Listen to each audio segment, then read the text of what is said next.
Good morning, everyone. Today we're going to take a quick look at the Cuban Revolution and Fidel Castro before we get into our actual lesson on the Cuban Missile Crisis. The first Spanish settlement was established in Cuba in 1511. Cuba slowly grew into a large world supplier of sugarcane.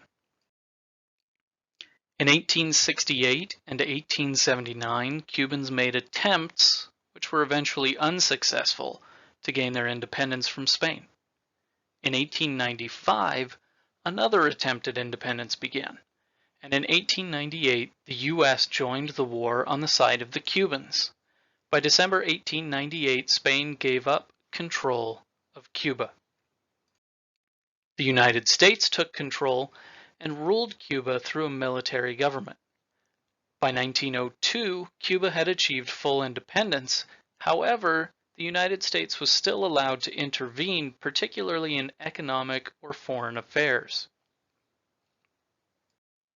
Many American companies, especially agricultural and sugar companies, operated in Cuba. In 1933,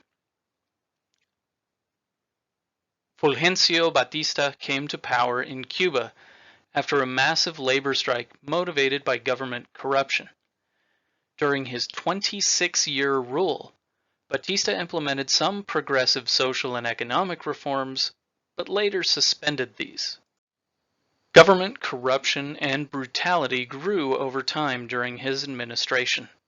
The number of American companies operating in Cuba, particularly in the sugar industry, grew, and the United States supported Batista until 1958. On July 26, 1953, Fidel Castro, who was educated as a lawyer and became part of a group critical of Batista, led an attack on the Moncada Army barracks. The group became known as the 26th of July movement. Its goals were to overthrow Batista and carry out progressive reforms in Cuba. Castro was arrested and put in jail. He was released in 1955 and moved to Mexico to continue building support for his movement against Batista. In 1956, Castro and other members of the 26th of July movement snuck back into Cuba and established a base in the mountains. They quietly worked to build more support among the Cuban people. Starting in August 1958, Castro's armies surrounded major cities and cut off railroads and supply lines. On December 31st, Batista fled Havana, the capital city, and Castro took power.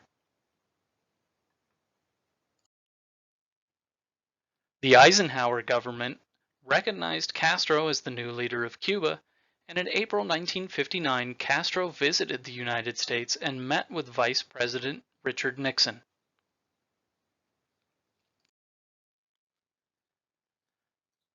Relations between the United States and Cuba quickly soured, however. The United States grew skeptical of Castro. Castro banned foreign ownership of land in Cuba. Remember that many American companies owned agricultural land there and took over privately owned businesses. In October 1960, a U.S. embargo of Cuba began. Americans were not allowed to sell anything to Cuba except food and medicine. In April 1961, the CIA funded an invasion of Cuba to try and overthrow Castro. This is known as the Bay of Pigs invasion. The CIA-backed forces were quickly defeated by Castro's army. So that's all the background information you'll need for today's lesson. Just keep in mind how Cubans would have felt towards the United States, particularly Castro, after an event like the Bay of Pigs.